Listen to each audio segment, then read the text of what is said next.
이제는 우리 유성준 조교 선생이 지금 잘 녹화하고 있죠. 그리고 녹화 화면은 대화자 중심으로 해주세요. 갤러리가 아니고. 네. 고맙습니다. 선생님 여러분 반갑습니다. 저 이재봉입니다. 매주 화요일 이렇게 대담 시간을 가져왔는데 오늘은 시간을 바꿨습니다. 다른 때는 오후 3시에 하다가 오전 11시로 바꿨어요. 지금까지 뭐 항상 특별한 분을 손님으로 모셨습니다마는 오늘은 더욱더 특별한 분위기에 그렇게 됐습니다. 한국에 계시는 분이 아니고 미국에 계시는 분이에요. 그래서 시차 때문에 우리 정규 수업 시간 오후 3시를 맞추기가 어려웠습니다. 그래서 11시로 앞당겼는데 그럼에도 불구하고 여기 많이 들어와 주신 선생님들 고맙습니다. 오늘 이 자리는 제 정규 수업의 일환입니다. 제가 학교에서 북한 사회와 통일이라는 교양 과목과 명사초청 통일대담이라는 교양 과목 이 두 가지를 맡고 있는데 오늘은 워낙 특별한 선생님을 모셔서 이 두 반을 합쳤어요. 그리고 이건 또 공동으로 민주평통 익산협의회에서 운영하는 통일시대 시민교실과도 같이 합니다. 그래서 제 학생 한 150명 정도, 민주평통 익산자문위원 한 120명 정도가 본 수강생이고 제가 운영하는 원광대학교 평화연구소 회원 한 150명 정도, 그리고 이제 통일 평화 문제에 관심 있는 국내외 여러 선생님들은 청강생입니다. 그래서 아마 여러분들께는 조금 싱거운 내용이 될지 모르겠어요. 우리 저 유조교님 화자 빼고는 전부 다 음소거 해주세요. 저하고 박한식 선생님 빼고는 이따 이 대담 끝날 때까지. 그리고 저는 따로 음소거 해제했습니다.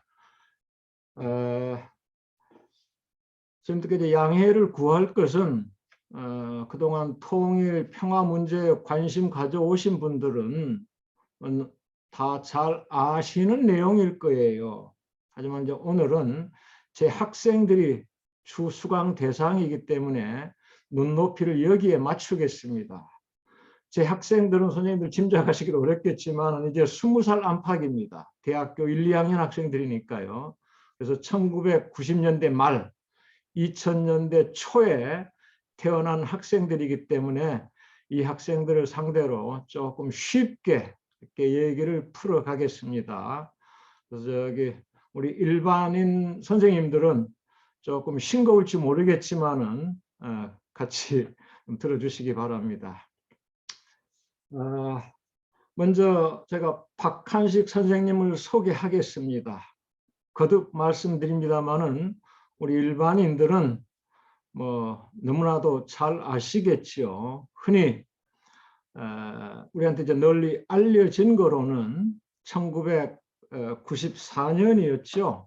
우리 한반도가 전쟁 위기에 휩싸일 때, 그러니까 한국 전쟁 이후 최대의 위기였죠. 그때 미국의 카터 대통령, 뭐 정확히 이제 전직이죠. 대통령 방북을 주선하셔서 그 위기가 해소되도록 하셨습니다. 그 다음에 그로부터 한 10여 년 후에 2000년대지요. 들어와가지고 북한과 미국 사이에 아주 험악한 분위기가 조성될 때 이번에는 클린턴 미국 대통령의 방북을 주선하셔서 북미 관계가 조금 진전되도록 해 주셨어요.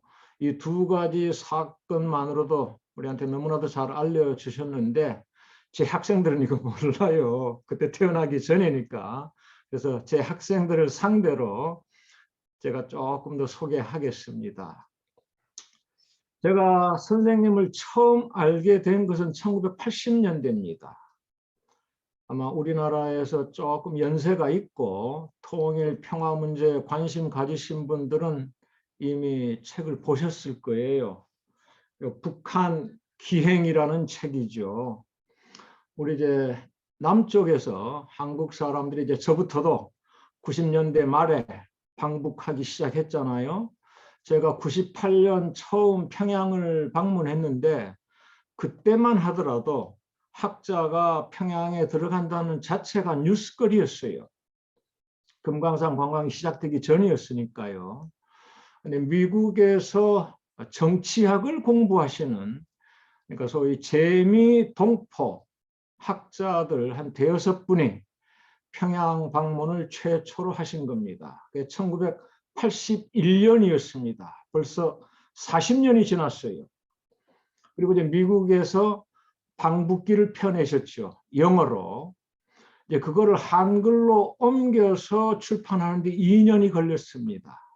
그때가 전두환 정권 때였잖아요. 근데 이 방북기를 보면은 박한식 선생님은 조금 유난히 다른 분들하고는 달리 주체 사상에 관한 글을 쓰셨어요. 다른 분들은 그야말로 여행기로 평양에 가서 어디를 가보고 누구를 만나고 이런 건데 박한식 선생님 그때부터 주체 사상을 깊이 연구해 오신 거죠. 그때 81년부터 지금까지 한 40년에 걸쳐서 대략 한 50번 정도 평양을 방문하셨습니다. 그러니까 평균 1년에 한 번이 넘는 거죠. 해마다 방문하신 셈이죠. 어떨 때는 뭐 2번, 3번도 가시고.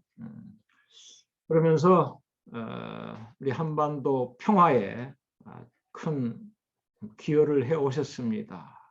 이런 분을 오늘 모신 거예요. 선생님 나와 주시기 바랍니다. 음소거 풀어주시겠어요? 박 선생님. 지금 음소거 걸려 있습니다. 저하고 선생님만 음소거 푸시는 겁니다. 네, 지금 됐습니다. 나왔습니까? 예. 네, 지금 이렇게 미국에서 지금 뭐 아직 늦은 저녁은 아닙니다만은 요즘 워낙 바쁘게 활동하시는데 이렇게 제 손님으로 응해주셔서 고맙습니다. 제 학생들 그리고 여기 들어와 계시는 모든 분들에게 잠깐 인사 좀 해주시겠습니까? 네, 영광입니다. 제가 미국 1965년에 와서 1970년부터 조지아 대학교에 제가 교편을 잡았습니다. 그래서 2015년까지 45년 동안 한 해도 빠지지 않고 대학원 강의를 쭉 해왔습니다. 그러다 나니까 2015년에 나이도 많이 돼가지고 은퇴를 해야 되겠다 싶어서 은퇴를 하고 나니까 아이 가르치고 싶고 또 학문적인 토론도 하고 싶고 그래서 죽겠어요. 그런 차 이제 주권방송이라 또 사랑방이라 또 저 제자들이 모아가지고 다 박사들인데 또 연구원도 하나 만들고 이래서 그런 기회는 이제 많이 생겼습니다. 오늘은 특별히 기쁜 것이 대학교지요. 원광대학교에. 더구나 학부 학생들, 제가 미국에 오래 가르치지만 대부분 대학원 학생들을 많이 가르쳤습니다. 그래서 학부 학생들을 대해서 직접 제가 얘기할 수 있는 기회가 생긴 것이 영광이면서 두렵습니다. 왜냐하면 제가 우리말로 강의를 해본 적이 사실은 없습니다. 그 50년 가까운 세월 동안. 그래서 말이 조금 부끄럽게도 매끈매끈하지 못하더라도 양해해 주시고 표현에 착오가 있더라도 이해해 주시기 바랍니다. 영광으로 생각하면서 이 주어진 제목에 대해서 잠시 후에 말씀을 쭉 드리겠습니다. 감사합니다. 네, 고맙습니다. 60여 년 미국에서 생활해 오셨는데 지금 그렇게 말씀하시는 건 너무나도 달변입니다. 우리 한국말 너무나 잘 하세요. 고맙습니다. 네.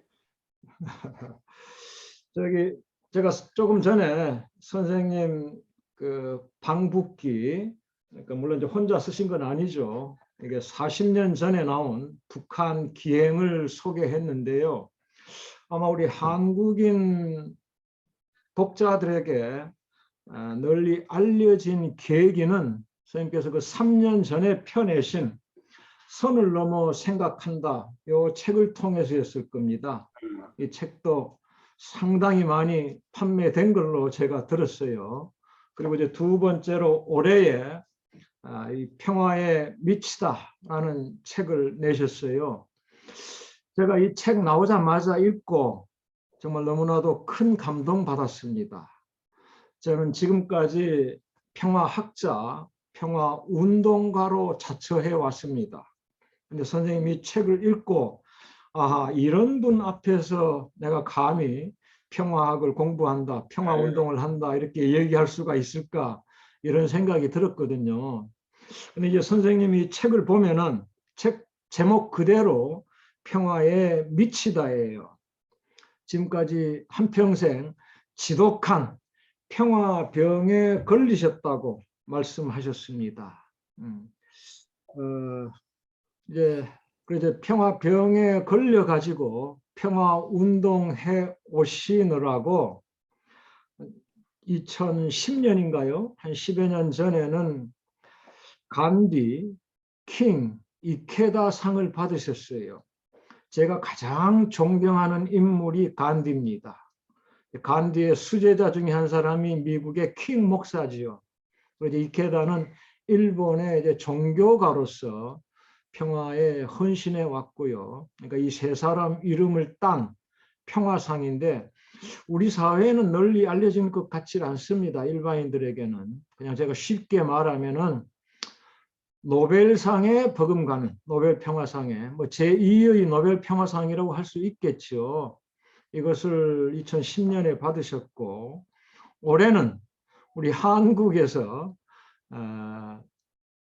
한국의 노벨 평화상으로 불리는 한겨레 통일 문화상을 받으셨습니다. 늦게나마 축하합니다. 감사합니다. 근데 제가 이렇게 그 평화상을 일부러 소개하는 이유가 있습니다. 저는 뭐 간디, 킹 이케다상에 저 근처에도 못 가지만은 한국의 노벨 평화상으로 불리는 이 한겨레 통일 문화상은 제가 선생님보다 선배입니다. 예. 2년 전에 받았거든요. 축하합니다. 제가 이 자랑하려고 상 얘기를 꺼냈어요.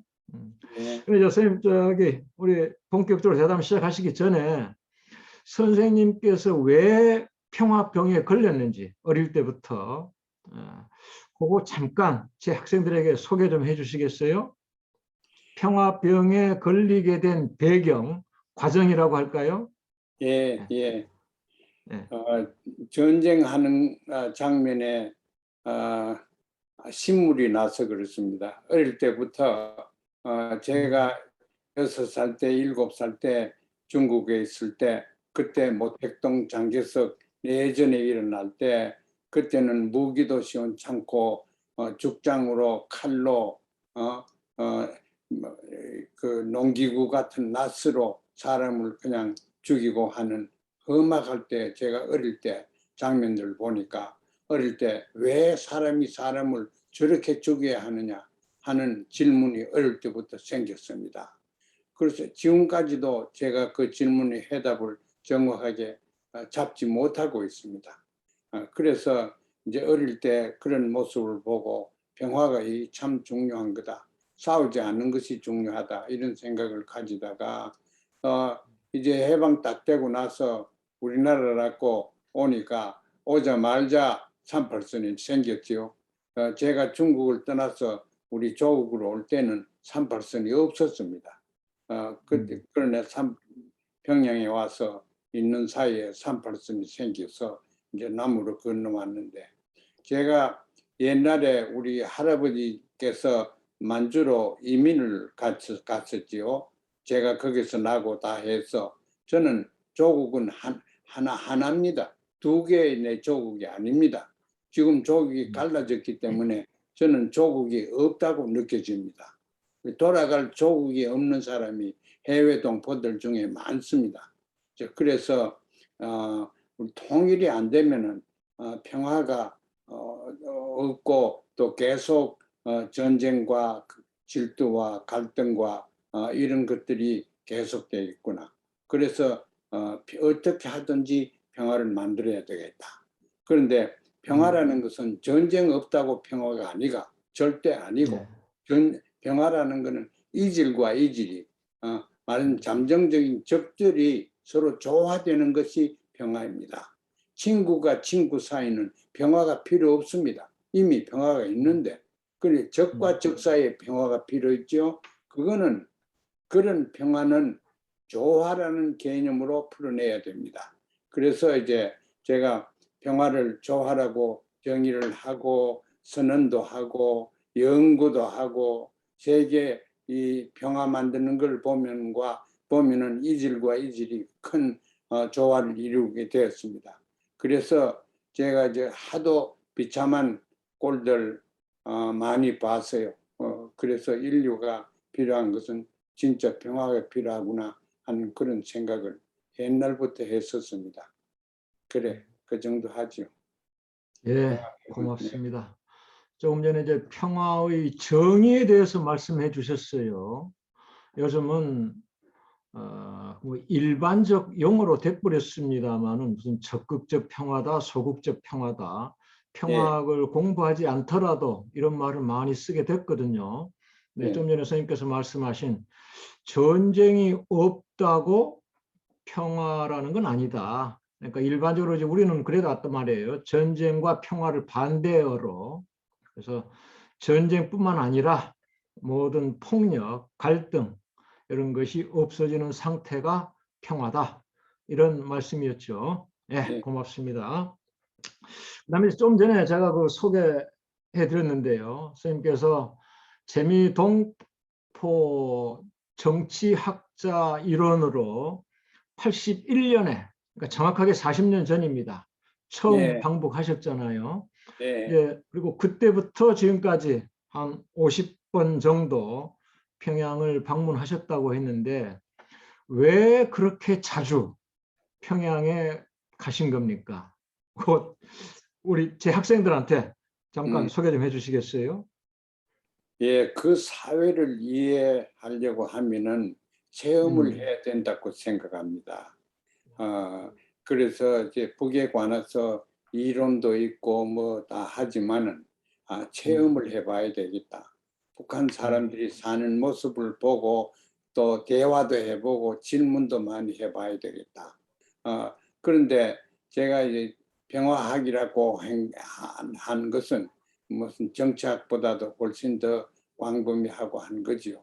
그런데 평화를 알기 위해서는 이제 평화를 아는 지적인 준비가 돼야 됩니다. 음, 의사가 용하다고 그래도 의사 공부를 해가지고 의사 면허증을 받아야지 의사가 되는 것처럼, 우리 평화학자들도 카메라 하나 들고 이북 왔다 갔다 한다고 해서 의사가 아닙니다. 그래서 북을 볼 때 이 의사가 사람들을 보면 전부 환자입니다.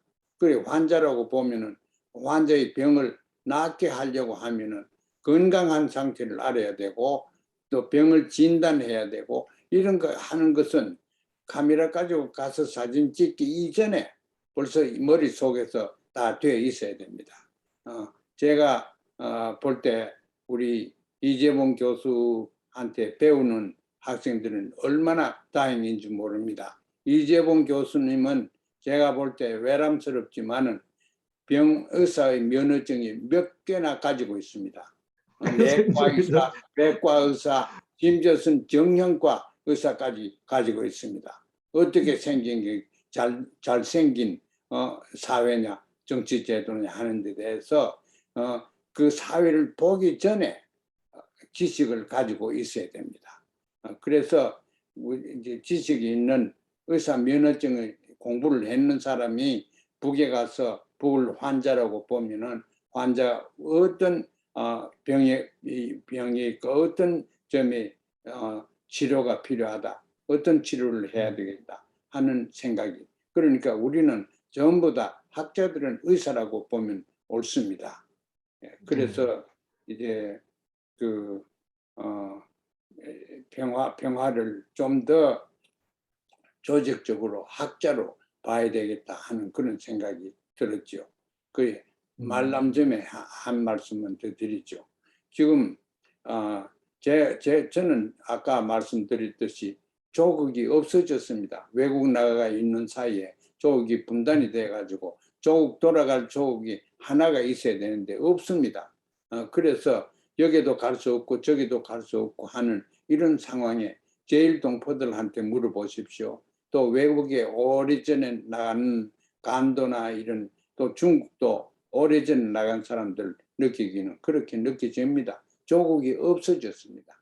그래서 그러고 이제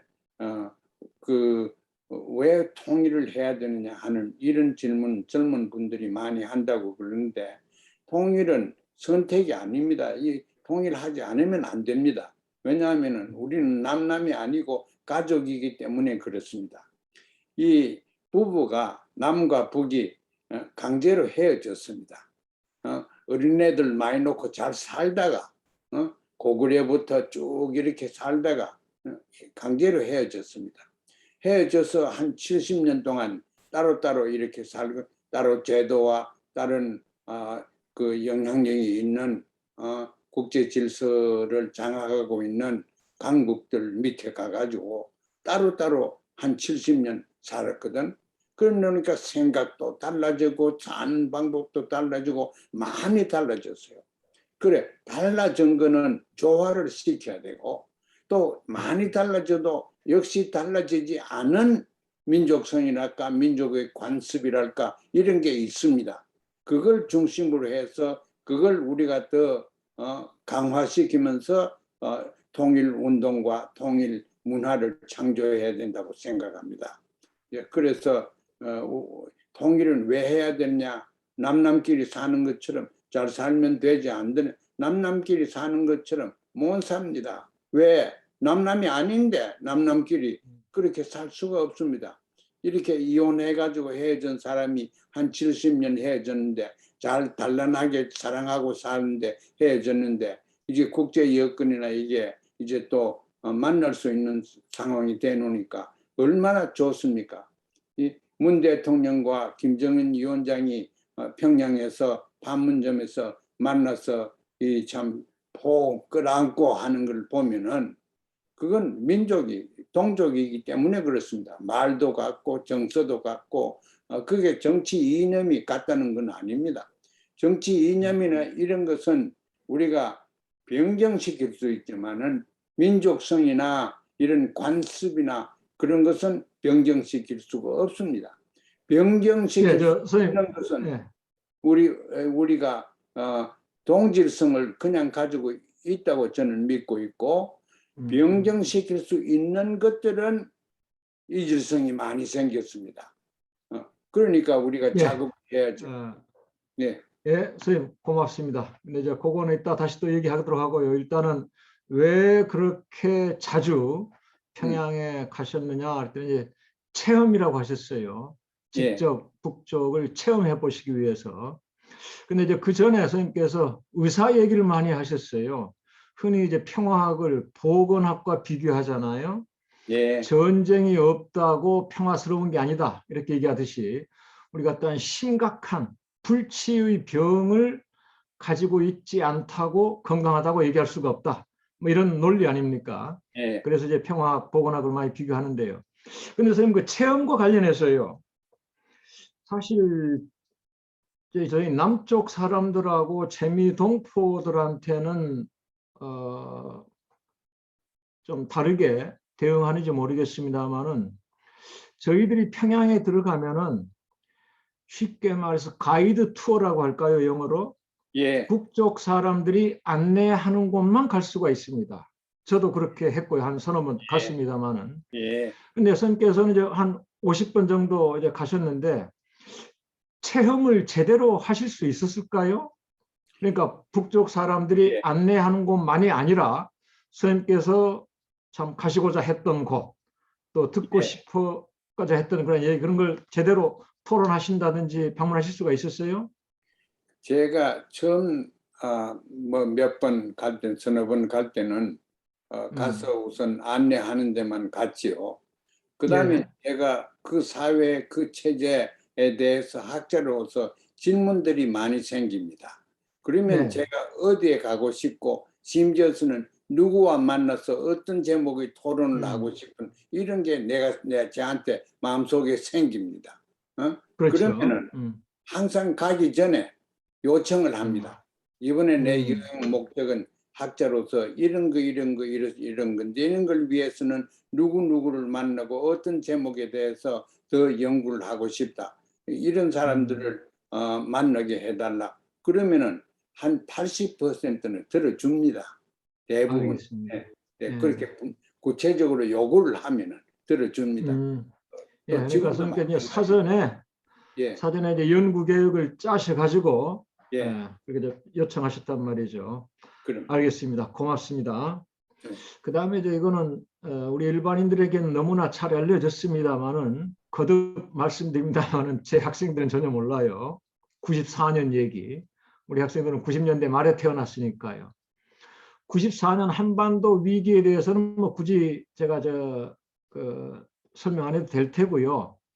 근데 이제 카터 대통령의 방북을 주선하셨습니다. 예. 그 어떻게 선생님께서 그걸 주선하시게 됐는지, 어떻게 성사시킬 수 있었는지, 그거 간략하게 좀 얘기해 주시겠어요? 예, 카타 네. 대통령 사실 지금 97세인데 오늘 예. 제가 오후에 알아보니까 아직 살아 계시고 건강하십니다. 예. 97세인데. 그런데 이분이 음.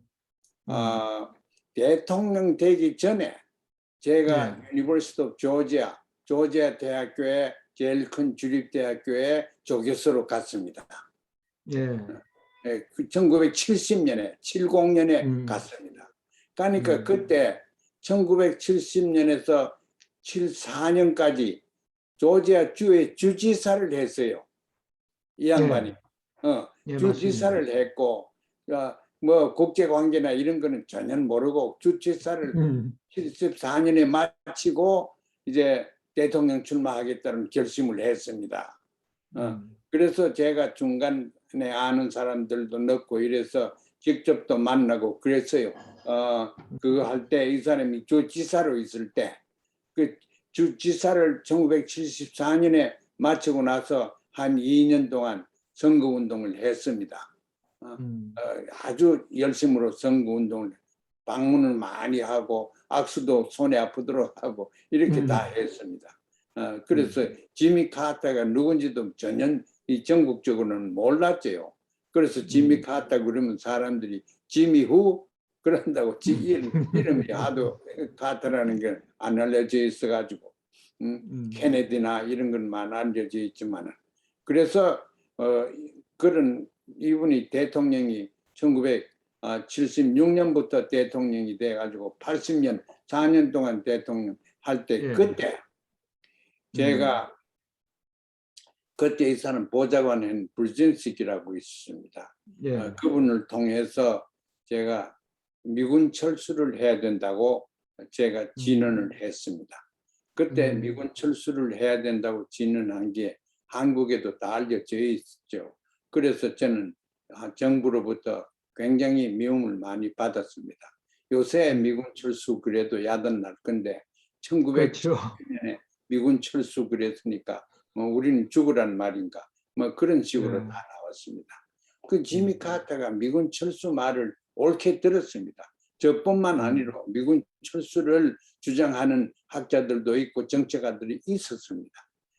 그 사람 말을 듣고 다 듣고 종합했겠지만 그 주한 미군을 철수하기로 결정했습니다.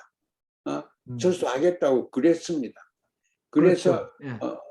옥자는 미군 철수를 선언했기 때문에 그 세컨 텀 4년만 하고 8년 동안 대부분 할 수 있는데 당선이 안 됐거든. 낙선이 됐거든. 그게 예. 대한민국 미군 철수 때문에 그랬다는 그런 자체 내에 속 사람들이 얘기를 하고 있습니다. 그래서 제가 이제 미군 철수를 왜 해야 되느냐 조목조목을 따져가지고 논문을 다 써가 줬지요. 그런 연구를 해서 알고 있었는데 이 대통령 자기가 다 마치고 나서 그 다음에 공화당 정권이 있을 때는 저는 공화당에 명함도 못 냅니다. 그리고 민주당의 빌 클린턴이 대통령이 되더라고. 예. 그러자 대통령 되자마자 굉장히 정치적으로 험하게 됐어요. 제2의 한국 동란이 일어날 뻔도 하는 그런 상황이 되었습니다. 빌 클린턴이 그래도 굉장히 호전적인, 미국 대통령 다 호전적입니다. 그 미국의 생태가 그렇습니다. 전쟁을 좋아하는 나라입니다. 전쟁 없이는 1년도 잘 못 편안하게 못 사는 나라입니다. 그건 또 따로 우리가 미국을 옳게 이해해야 된다고 생각합니다. 그래서 94년에 되니까 이런 험악한 분위기가 조성되어서 제가 지미 카터한테 방문하는 게 어떻겠냐. 가서 김일성 주석을 만나서 원자 무기 만드는 걸 중단시키고 프리즈, 그걸 동결시키는 그런 걸 하지 않으면은 굉장히 어려운 상황이 벌어질 것 같고, 그렇게 벌어지면은 이제 수십만 이상의 사람들이 죽을 거다. 대부분 한국 사람, 밑에 사람, 남쪽 사람이 죽을 거다. 제가 그렇게 얘기를 다 했습니다. 그래 놓으니까 자기가 초청장만 오면 가겠다. 그래요. 그래서 제가 편지를 해서 유엔 대표부를 통해서 밤 12시에 편지를 김영남 그때 외무부 장관이었어요. 외무성장이었어요. 김영남 씨한테 제가 편지를 썼죠. 지미 카터하고 김영남하고 동갑이에요. 또 하다 보니까. 그래서 김영남이가 그 편지를 지미 카터한테 보낸 편지를 자기 대표부를 통해서 저한테, 그때는 팩스입니다. 이메일도 없었어요. 팩스로 제 지하실에 있는 그 팩스 기계에 밤에 평양에서 보낸 게 뉴욕을 거쳐가 제 방에 왔어요. 그래 그 이튿날 새벽같이 제가 그놈을 들고 지미 카터 집에 갔습니다. 그때는 전직 대통령이 자기 집이죠. 제가 한 5시간 운전해가 가야 됩니다. 같은 조지아이지만은. 그래서 가가지고 이거 받았으니까 이건 진짜다. 이건 진짜고 이거 위조가 아니니까 이걸 그 초청이 받았지 않느냐. 그래서 초청한 사람이 김영남인데 지금 대통령 아닌데 클린턴이 초청장 국교관계도 없는데 못 내거든. 그래 그때 같으면은 김정일이가 못 내거든. 그래서 이제 김일성 주석이 그런 형편이 아니요. 그래서 그 김영남 씨한테 받은 글을 가지고 이 사람이 당장 며칠 사이에 국무성에서 가도 좋다 허락을 맡았어요. 왜냐면 빌 클린턴이 같은 당이고 그 자문을 많이 해주는 관계니까. 그래서 빌 클린턴한테 허락 받았지. 북에서 초청장이 왔지. 그래서 밤에 자기가 개인으로 탈 수 있는 비행기가 있었어요. 친구, 보호자 친구가 비행기가 항상 대기하고 있어. 지금도 대기하고 가려고 그래요. 그 사람이 이 비행기 내놨으니까 언제라고 가라. 그래서 그 이튿날 새벽에 떠나왔습니다. 그래서 우리 학생들이 들어오니까 제가 얘기를 하나만 더 할게요. 아무데도 얘기 안 했습니다. 그래요. 예. 뭐냐면은 나도 같이 갈래. 내한테 왜냐면 비행기 텅텅 비었으니까 가면 그 직행이지 가지 않습니까? 그러니까 가다가 항로를 바꿔서 서울을 들려서 그래 갔습니다. 원래는 평양에 바로 가려고 그랬어요. 공중에 가는 중에 그때 김영삼 정권 때인데 정종욱 박사라고 저하고 서울대학교 동기동창인 분이 예. 청와대 특별보좌관이었어요. 외교안보 수석했죠. 예, 예. 예, 예. 중국 대사도 그 위에 했지만 그래 그 사람이 내하고 친구고 그런데 이 사람 비행기 떨고 떠가가는데 전화가 저한테 왔어요. 정 박사가 그런 소문이 있는데 카타가 간다는 소문이 있는데 그거 안 가게 할 수 없나? 지금 예. 떠나고 갔는데 그만큼 늦었어요. 우리나라 정부가. 그래. 그래서 지금 떠나고 중인데 지금 태평양 중에 지금 가고 있는 중이라고. 그러니까 금방 또 그러면 우리한테 먼저 오도록 할 수 없느냐. 그래요. 그래서 제가 떠난 사람한테 또 통신을 했죠. 그래서 가는 중에 사실은 항로를 바꿔서 서울에 갔습니다. 예. 서울에 가서 걸어가지고 자기가 올라갔죠. 가서 김일성은 그렇게 자기가 그렇게 하겠다고 동결 핵 실험이나 핵 제도 동결하겠다고 합의를 했지요. 그래서 이제 그 클린턴이 했는 것처럼 클린턴 업적으로 올라갔지만 지미 카터가 다 했습니다. 예, 여기까지 듣겠습니다. 그 자세한 내용은 요즘 우리 학생들은 책을 거의 안 사봐요, 교재도. 그래서 예. 우리 일반인들이라도 이 책 한번 꼭 보시기 바랍니다. 이 책 보면은 지금 말씀하신 내용 좀 자세하게 나와 있습니다. 제가 우리 학생들 때문에 뭐 되풀이 하신 건데요. 그래서 하여튼 카터하고, 그러니까 카터가 주지사 할 때 조지아, 그다음에 선생님은 조지아 대학교 교수 하시면서 둘이 이제 친분을 쌓으셨어요. 근데 지금 선생님 말씀 듣고 보니까 카터 재선에 선생님이 낙선 운동을 하신 거나 마찬가지네요. 중앙미군 철수를 하셨으니까. 어떻게 미안한지 모르겠습니다. 예, 이제 낙선에 조금 영향을 미치셨지만은 또 세계적인 평화 운동가로 만드셨으니까요. 그게 더 보람 있는 일이죠.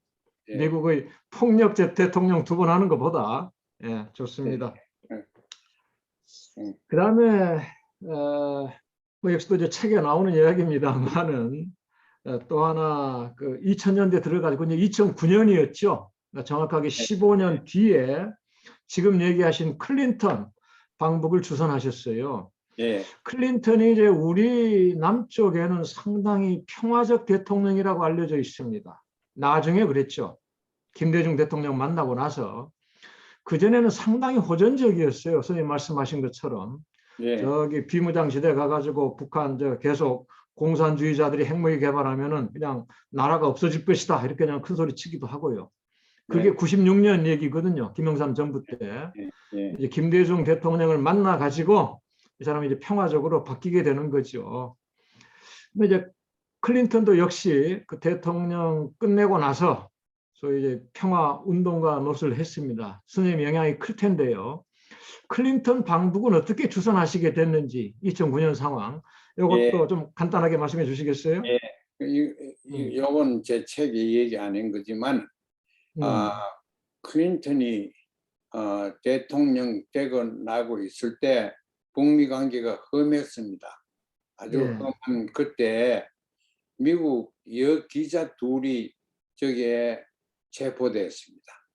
압록강 가서 깡깡 얼었는데 거기 가서 비디오 찍는 남자 카메라맨하고 이 여자 둘이가 갔습니다. 그래서 가서 이제 사진을 찍다가 체포되었습니다. 그게 국경을 건너왔다 하는 그래서 체포돼서 뭐 우리 얘기를 하면은 대부분까지 갔습니다. 가가지고 12년 강제노동을 하는데 가도록 선고를 받았습니다.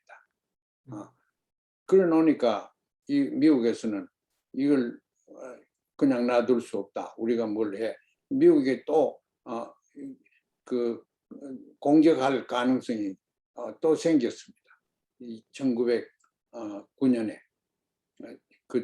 그렇죠. 생겼습니다. 그래. 그런데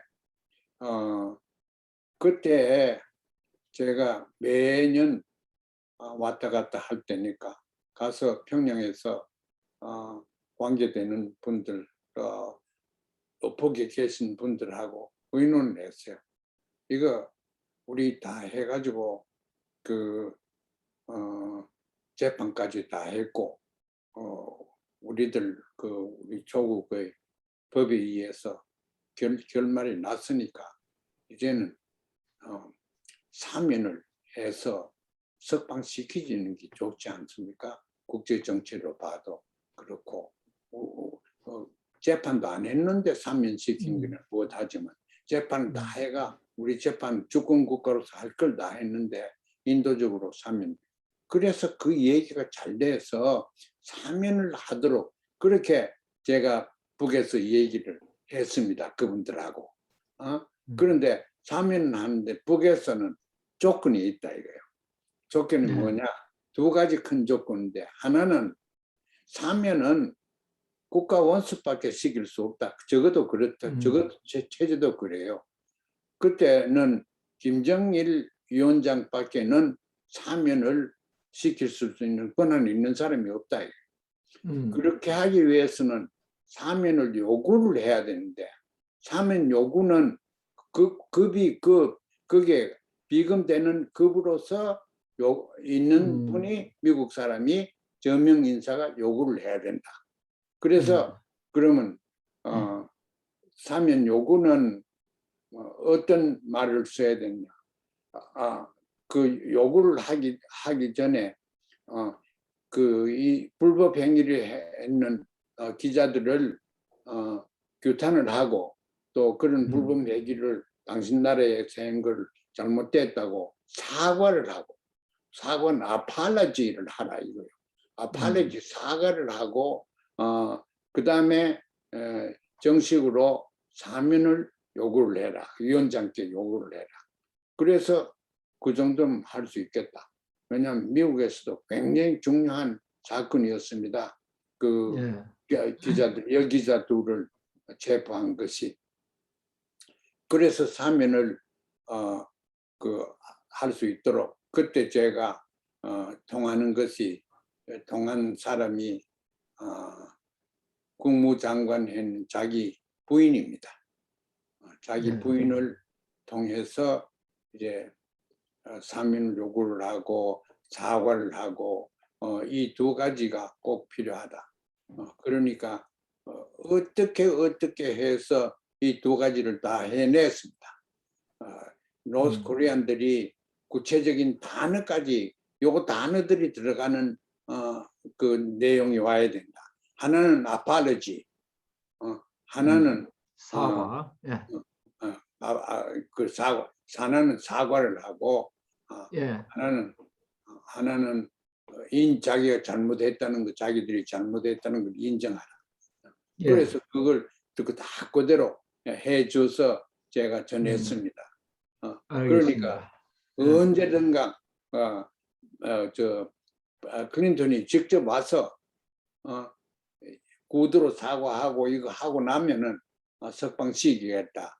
그걸 저한테만 얘기했는데 제가 믿지 않을 수가 있습니까?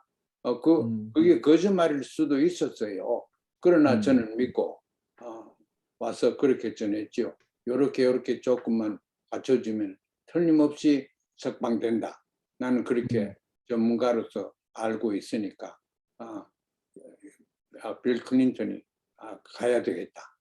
제가 그렇게 하고 나서 그 이튿날 새벽에 아침 8시에 비행기가 갔어요. 네. 빌 클린턴이 갔는데 그러고 나서 저는 집에 가가지고 해수욕장에 가서 쉬는데 그 ABC, CNN 이런 데서 차가 왈칵 다쳐가지고 어떻게 됐느냐 그래서 그때 할 얘기는 하고 못할 건 못하고 했습니다만 그래서 빌 클린턴 가는데 제가 관계했습니다. 알겠습니다. 선생님 대단하세요. 세계의 대통령이라고 하는 미국 대통령 두 사람을 움직이셨어요. 비록 전직이지만은 이제 거듭 늦게나마 감사 인사드립니다. 그래서 그 북한하고 미국하고 협상이 뭐 많이 이루어졌습니다만은 가장 컸던 게 아마 1968년이었을 거예요. 그 푸에블로 납포됐을 때 1년간 그 줄다리기를 했는데 그때도 줄기차게 북한이 미국에 요구한 게 인정과 사과였습니다. 그 두 가지. 그것도 2009년에도 북쪽에서 그렇게 요구했고 미국이 들어줬기 때문에 그게 이제 좋은 결과가 나왔던 거죠. 수고하셨습니다. 이제는 북한 바로 알기로 한번 옮겨 보겠습니다. 제가 제 학생들한테 우리가 북한을 알기 위해서는 가장 기본적으로 두 가지를 공부해야 된다. 하나가 김일성이다. 김일성에 의해서 북한이라는 나라가 세워졌고 통치되어 왔기 때문에. 근데 이제 그 사람은 1994년 죽었어요. 이제 아들 손자로 내려왔습니다만. 그 다음 두 번째가 저는 주체 사상이라고 했습니다. 북한이라는 사회는 주체 사상에 의해서 유지된다. 헌법보다 더 중요한 게 주체 사상이다. 그런데 선생님께서는 80년대 그러니까 공개적으로 제가 알기로도 80년대 초부터 주체 사상을 쭉 공부를 해오셨어요. 그 전에 이미 다 연구를 하셨겠죠. 그래서 81년 이 방북기에 다른 분들은 북쪽에 가서 누구를 만나고 어디 방문하고 있는데 선생님은 유난하게 주체 사상에 대해서 설명해 놓으셨습니다. 제 학생들에게 주체 사상이 뭔지 간단하게 좀 얘기해 주시겠어요? 주체 사상에 대해서 뭔지 그 다음에 왜 선생님께서 주체 사상에 그렇게 그냥 미치도록 연구하셨는지. 어느 사회든지 미국은 민주주의 아닙니까? 대한민국도 대한민국식 민주주의 아닙니까? 독일도 그렇고 프랑스도 그렇고 멕시코도 그렇고 어느 나라든지 나라라고 규정할 만한 그런 체신을 가진 국가는 이념이 있습니다. 이념에 의해서 정책이 정당화되고 정책이 만들어지고 그렇습니다. 이념 없는 국가는 우리가 실질적으로 상상하기가 어렵습니다. 그러면 북한을 알기 위해서는 북한의 이념이 뭐냐 이걸 알아야 되겠는데 마침 그때 나온 것이 이제 주체사상입니다. 그래서 주체사상이 나와가지고 말만 주체사상이 나온 게 아니고 이게 해가 갈수록 또 10년이나 20, 30년 이렇게 지날수록 주체사상이 변했습니다. 그 변한 걸 우리가 또 알아야 됩니다. 그 요새 주체사상만 알아가지고는 아니고 왜 요새 주체사상이 요새 주체사상으로 되었느냐 하는 그 변화를 알아야 됩니다. 주체사상이 제일 처음에 나올 때는 김일성 주석이 항일 운동을 중국에서 했습니다. 그 뭐 가짜 김일성이 그 좀 거짓말이고 진짜 했습니다. 왜 제가 아느냐면은 제 눈으로 보고 많이 들었습니다. 중국에서 어릴 때 그분이 육문중학교 다니는 얘기, 그분을 가르치는 사람한테 얘기 다 들었습니다. 그런데 어릴 때부터 머리도 좋고 독립운동을 위해서 자기를 희생하는 그런 활동을 사실은 했습니다. 그래서 반김일성 체제를 또 구가하는 사람들이 만주까지 가서 김일성을 그 약하게 만들려고 많이 애를 썼지만은 다 실패했습니다. 왜냐하면 김일성 진짜로 애국심이 있었던 사람입니다. 그래 아무튼 이제 그분이 이제 거기에서 나와서 이제 사상이라는 건 별로 없지만은 우리는 주체적으로 해야 된다. 그런 생각을 많이 했습니다. 얘기도 많이 하고 인간 자주성, 의식성, 창의성을 가지고 많이 해야 된다. 뭐 그런 얘기를 많이 했죠. 처음은 이게 항일 운동의 하나의 지침으로 사용하는 데서 그쳤습니다. 항일 운동. 그러니까 일본의 식민 정책이나 식민 활동을 배제하고 약소화시키고 그걸 투쟁을 하자. 이런 데서 그전 거치다가 그 다음에 철학적인 체계가 점점 생기기 시작했어요. 네. 그 처음 생기는 것이 사람이라는 개념입니다. 그걸 이제 주체 사상을 간보면 우리 민족 그 사상과 혹은 관습과 비슷하게 만들었어요. 제가 북에 가서 들은 얘기 가운데는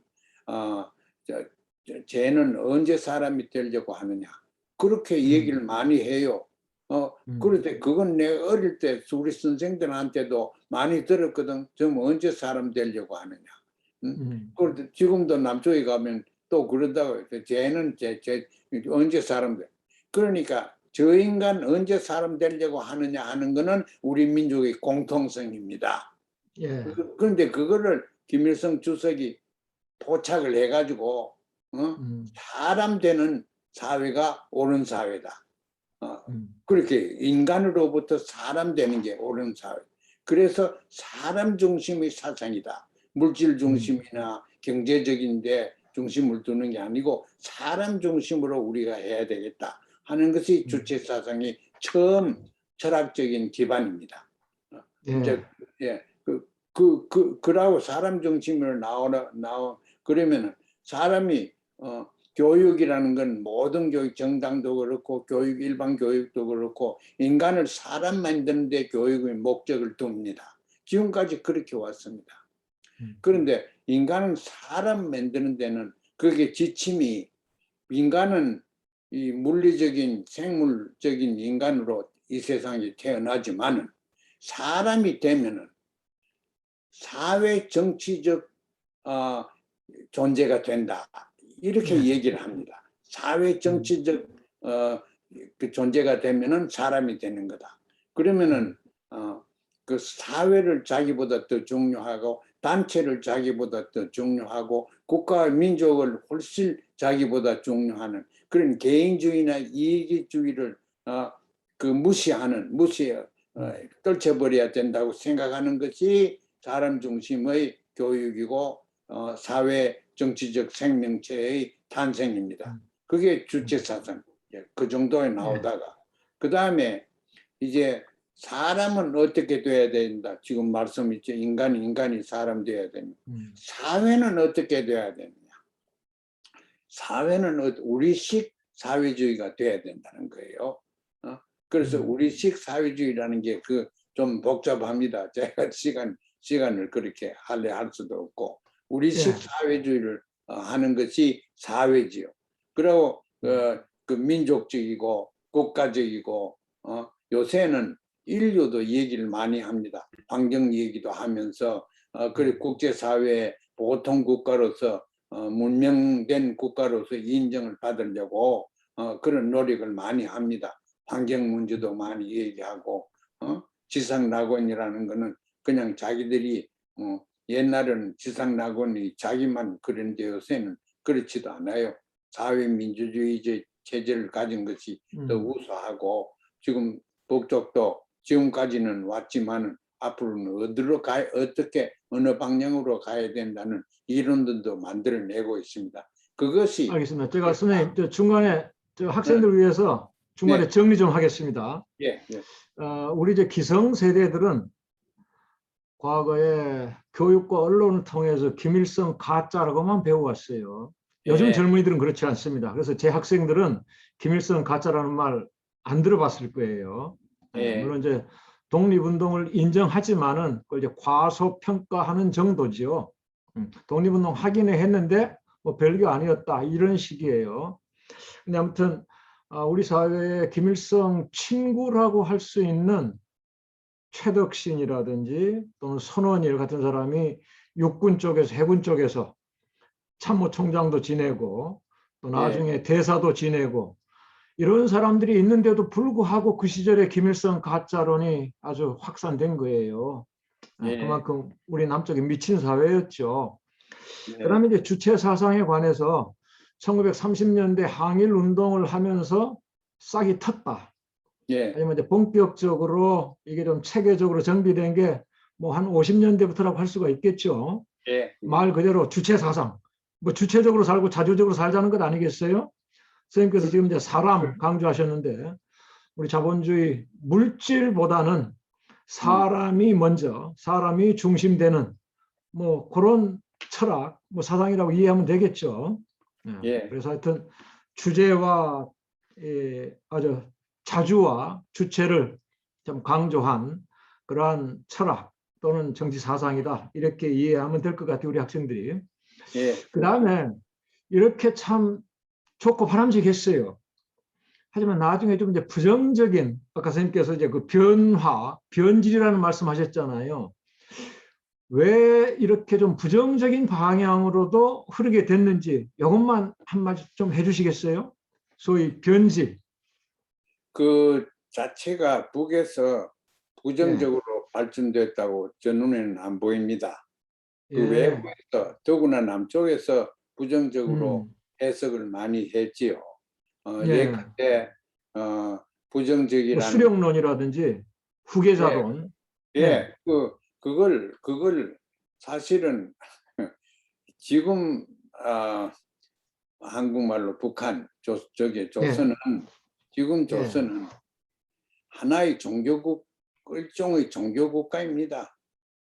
어, 그렇죠. 주체 어, 사상은 종교다. 음, 주체 사상이 그 종교의 신학이고 그 음, 종교의 교주가 김일성 어, 수령이었지요. 어? 예, 이제 그러한 그 지금 북의 인민일보도 그렇고 모든 게 달력 나오는 거 이런 것도 그렇고 지금 연도가 2021년인데 음, 김일성 주석이 탄생한 1912년부터 지금 음. 110회 됩니다. 주체 110회. 110년이요. 예, 예, 주체 110년입니다.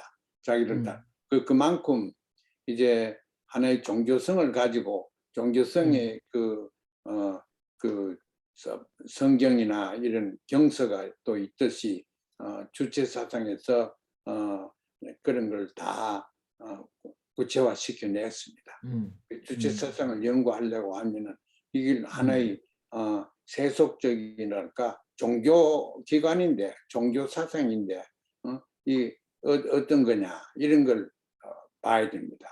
그래 그래서 이제 우리 음, 그러기 전에요. 좀 전에 제가 말씀드렸듯이 주체 사상은 뭐 자주적으로 살고 주체적으로 살자는 거니까 물질보다 사람이 중요하다는 거고 그 얼마나 좋으냐. 근데 이게 나중에 저 이제 김정일 시대로 들어오면서 수령론이 나오고 후계자론이 나오고 저도 이제 이거에 대해서는 상당히 이제 부정적인 평가를 했거든요. 우리 이제 남쪽에서 좀 변질됐다는 게 바로 이 부분이고요. 여기에 대해서 선생님 어떻게 생각하세요? 예, 저는 좀 생각을 좀 달리합니다.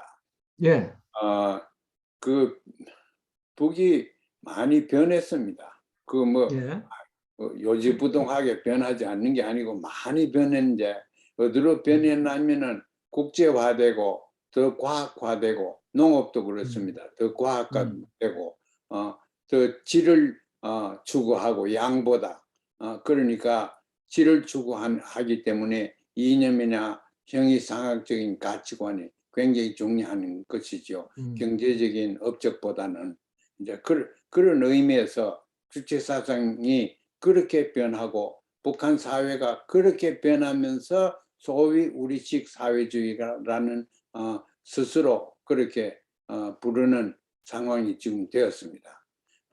그런데 분명히 북한이 변하지 않은 그런 방향으로 절대 변하지 않은 거고 안 변했고 앞으로도 변하지 않을 것은 시장화가 되고 자본주의화가 돼 가지고 개인주의가 개인 욕심이 이런 거를 그 사회에서 절대 용납 못합니다.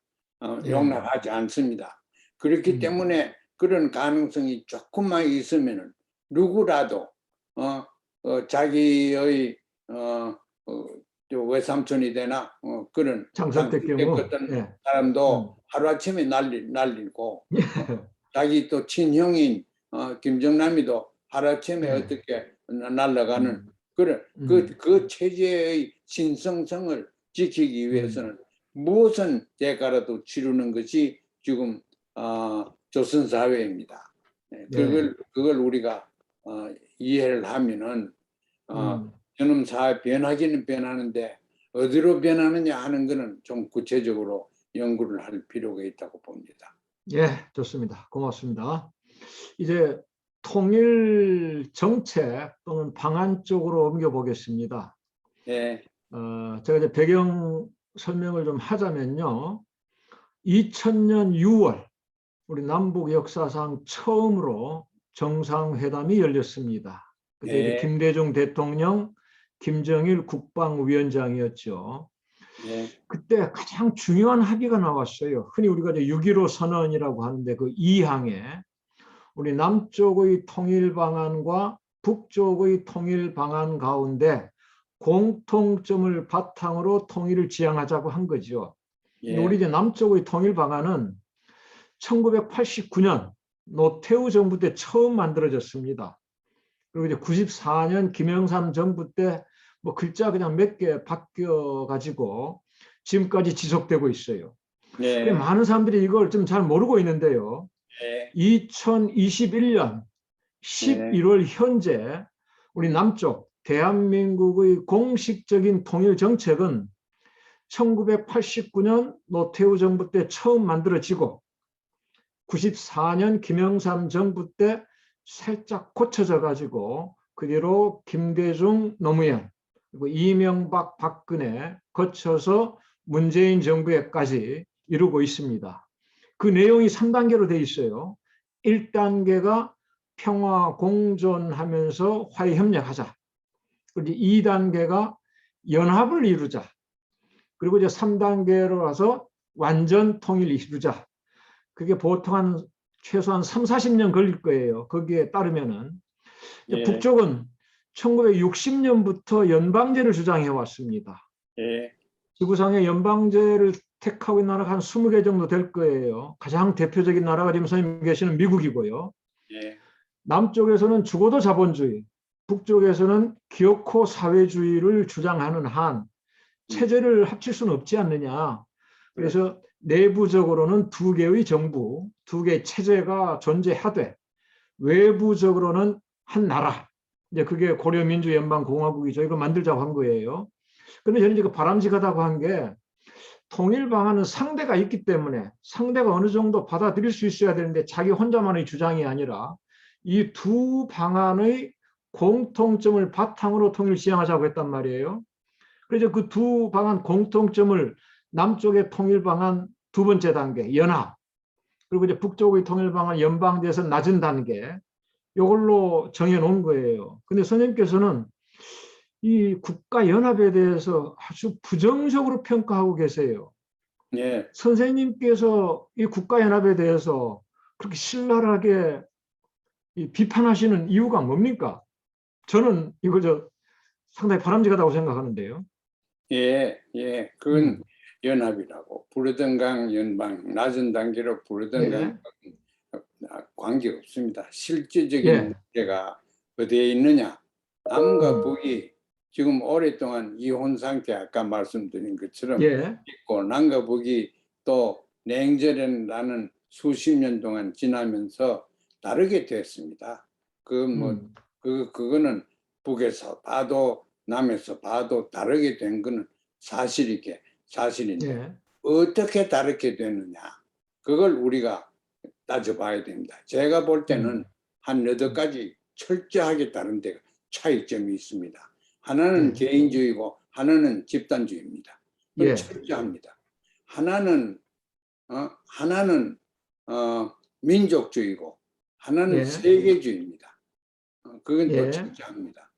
그렇죠. 하나는 평등을 주장하는 사회주의고 또 하나는 자유를 주장하는 자본주의입니다. 예. 그런 차이가 있고, 이와 하나는 국가주의고 하나는 개인주의고, 뭐 아까 그 말씀드렸지만 이런 여덟 가지 큰 차이점이 있지요. 이건 어디서 나오느냐? 냉전이라는 체제 속에서 미국과 또 소련 다른 체제의 그 영향 밑에서 서로 안보를 지켜야 되겠다.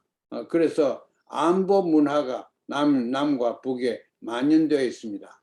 제가 대한민국 가서 우리 안보 너무 강조하지 말자. 그러면은 제가 돌멩이 맞아 죽을 거예요. 그만큼 안보에 대해서 신임을 가지고 있는 것이 두 체제입니다.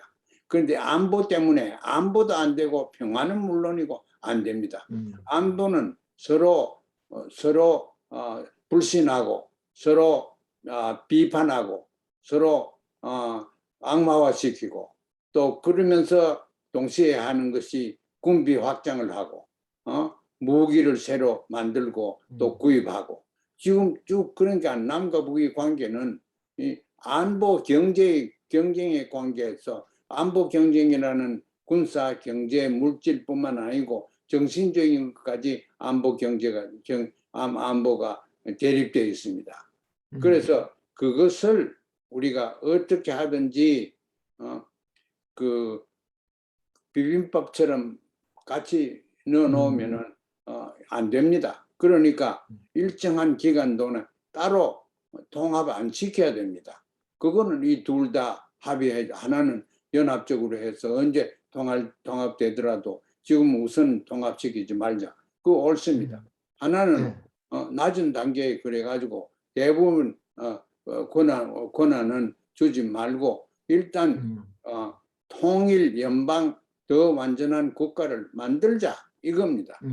만들어 가지고 두 체제를 인정하면서 또 서로 교류하고 조화시키는데 중매 역할을 하는 제3의 국가를 정부를 체제를 만들자 이건데 저는 그것이 지금 당장 가능한 겁니다. 그 외에는 가능하지 않습니다. 그러니까 그 남쪽의 통일 방안은 그렇게 설계됐어요. 지금 선생님께서도 통일 설계자 이렇게 평가를 받으시고 계시는데, 근데 저는 이 질문 드리는 게 얼마 전 그 박한식 사랑방에서 선생님께서 이 연합제에 대해서 너무나 비판하시길래 이게 그 용어 때문인가 그 개념 때문인가?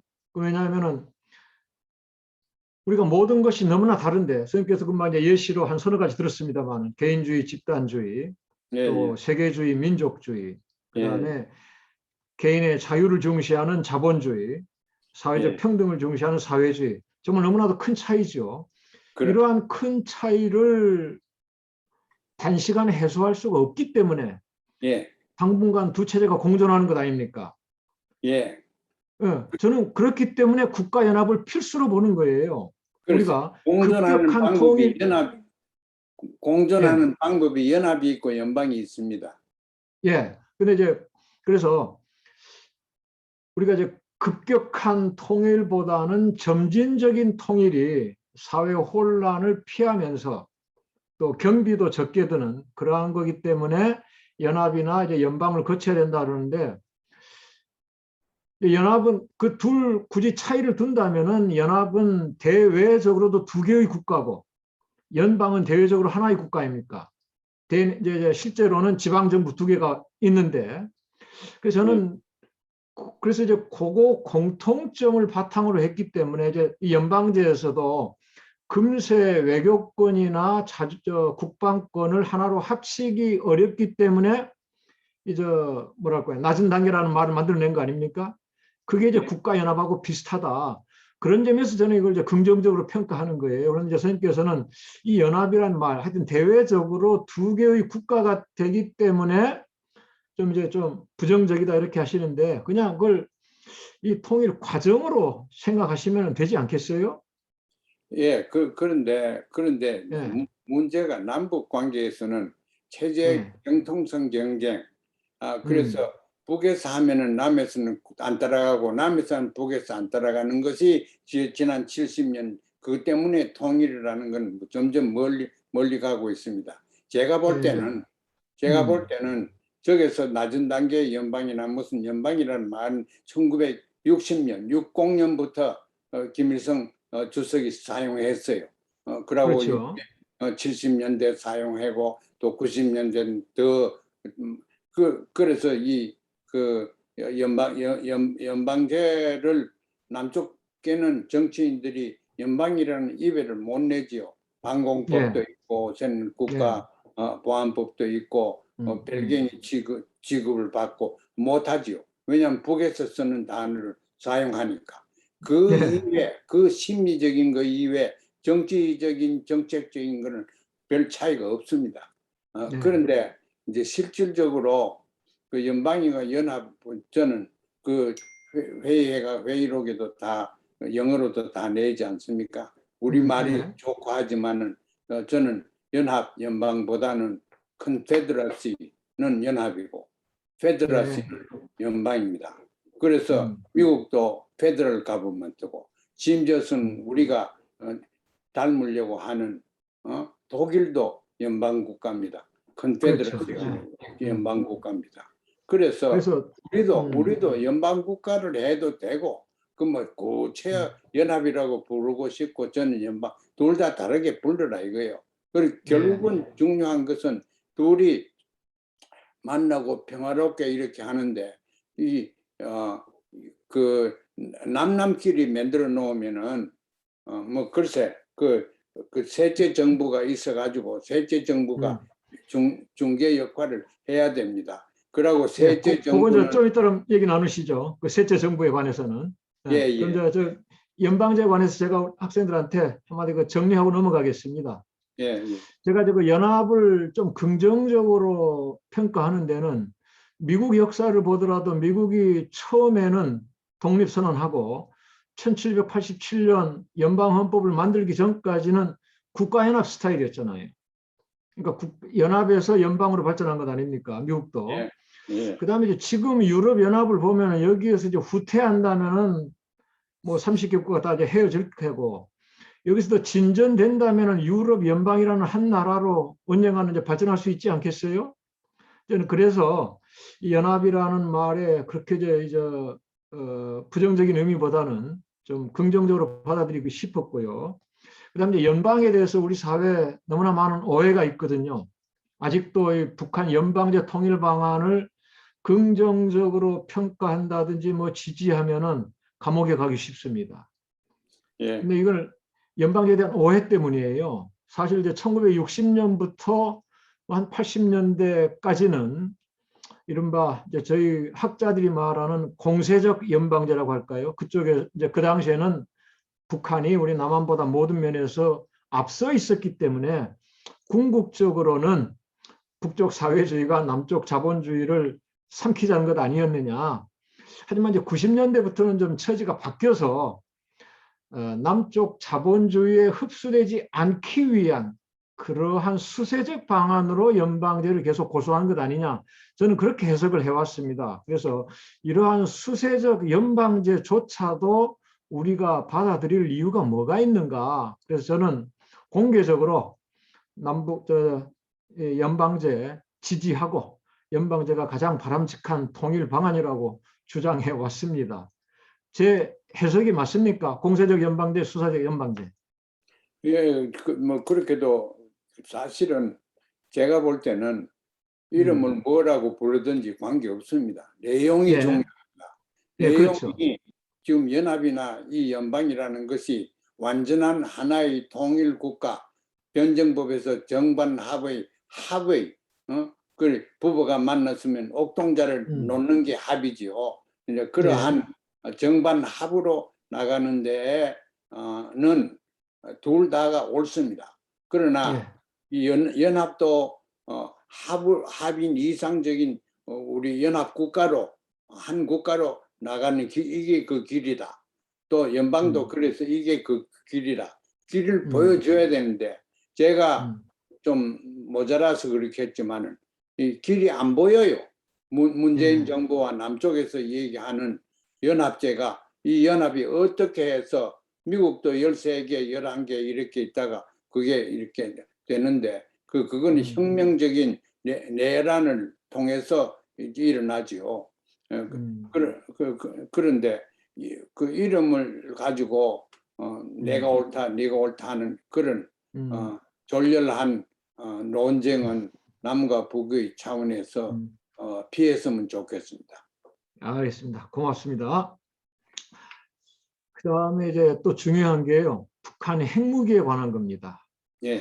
우리 사회에는 또 여기에 대해서 아주 큰 오해가 있어요. 오해라기보다 이제 왜곡이 있죠. 언론에서 그렇게 이끌고 있습니다. 이재봉 남북 교수님, 사이 이재봉 교수님, 예. 이재봉 교수님, 예. 핵으로 들어가기 전에 그 저기 연방제에 대해서 끄세요. 이거 좀 제 수업 진행하고 있습니다. 이따 끝나고 기회 드리겠습니다. 그러니까 다른 제목 가기 전에 연합제에 대해서 아니 저기 이거 좀 수업입니다. 오케이. 이거 정규 수업입니다. 이따 끝나고 들어와 주세요. 다른 분들은.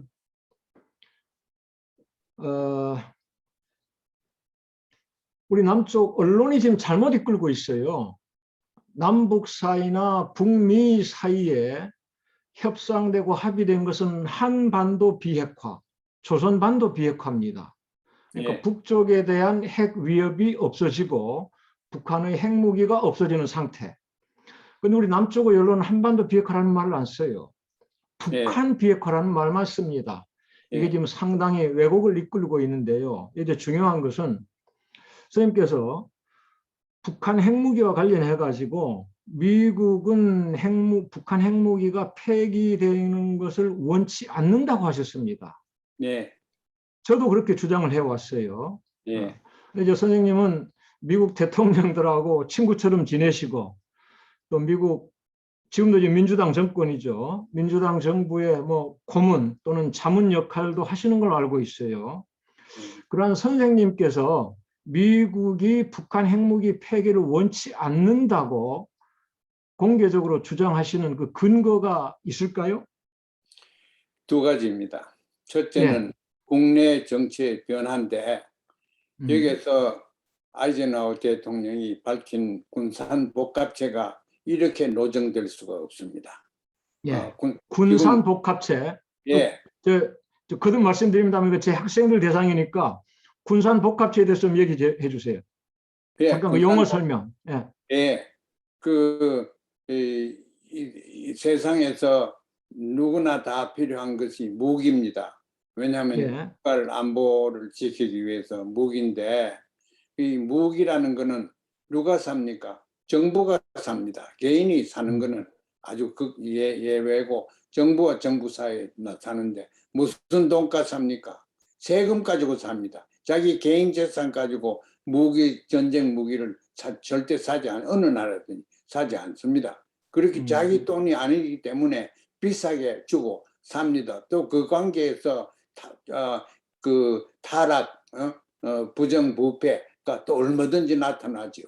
이것이 이 군산 복합체가 군하고 산업이 이렇게 제휴해 가지고 너무 큰 영향을 미치는 걸 우리가 조심해야 된다. 1961년에 드와이트 아이젠하워가 그렇게 연구를 했습니다.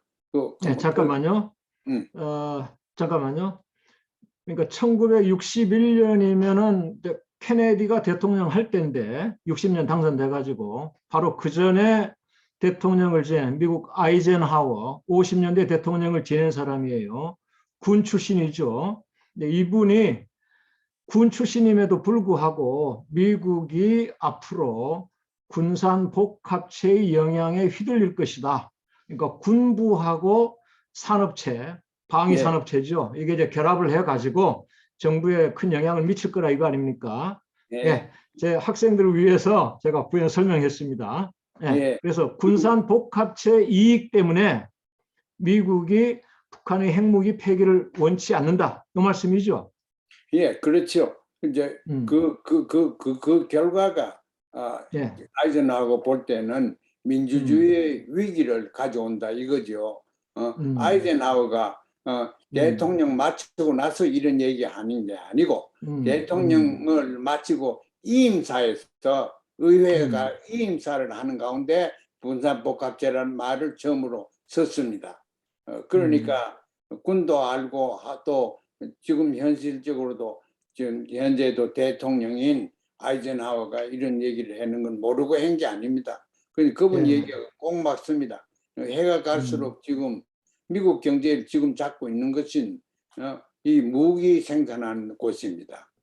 심지어서는 이 요새 미국의 총기 사건이 얼마나 일어납니까? 많은 사람들이 얼마나 죽고 있습니까? 한 이틀 전에도 수십 명이 다치고 5명이 죽고 이렇게 나왔습니다. 근데 왜 그러냐? 이 총기 생산하는 것이 너무나 중요한 압력단체입니다. 돈을 그렇죠. 가지고 권총협회라고 하죠. 예. 예.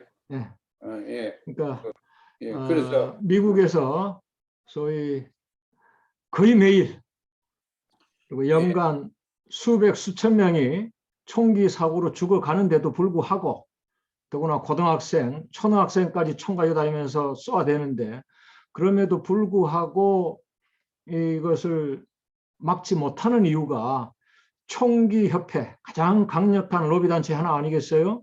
이것을 로비 때문이다.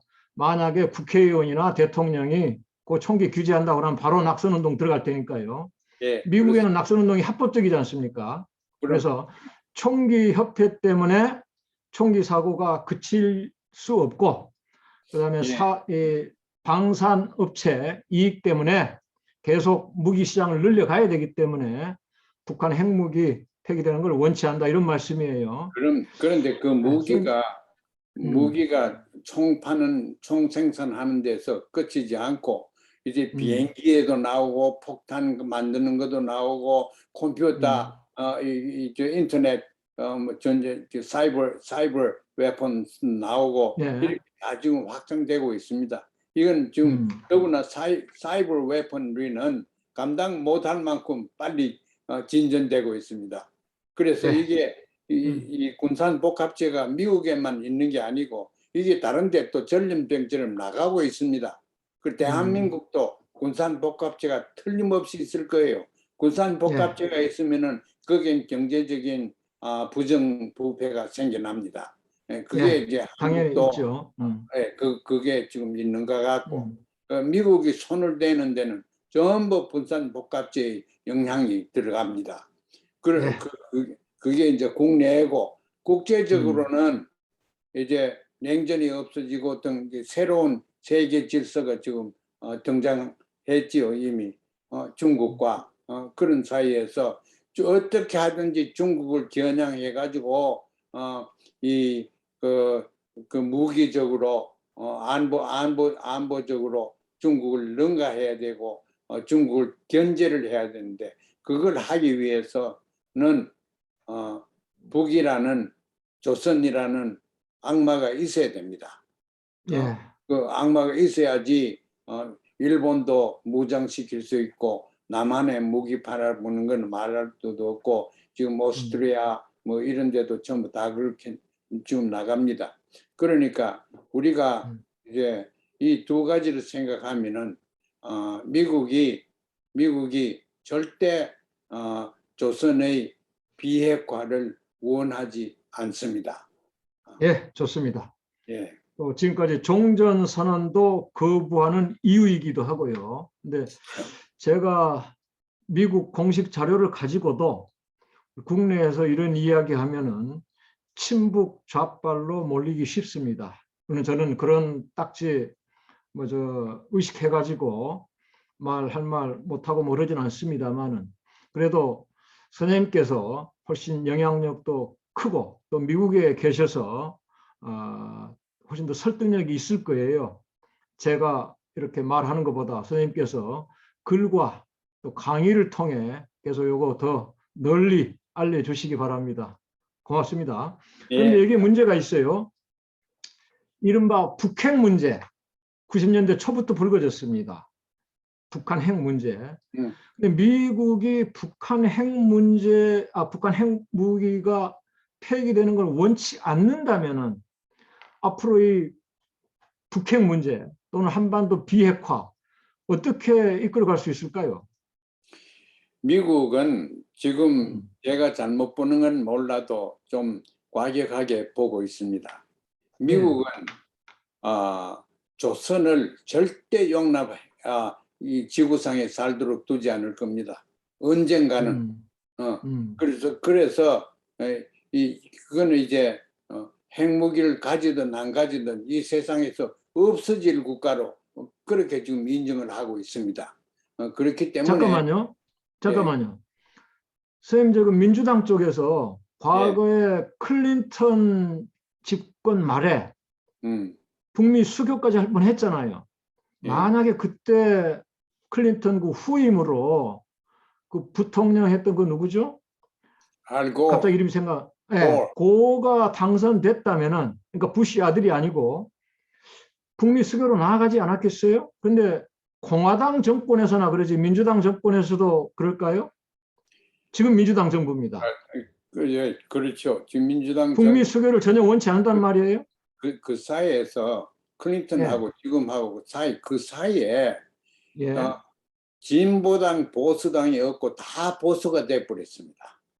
예, 다 군산 복합체에 놀림을 당하는 당으로 음, 전락돼 버렸습니다.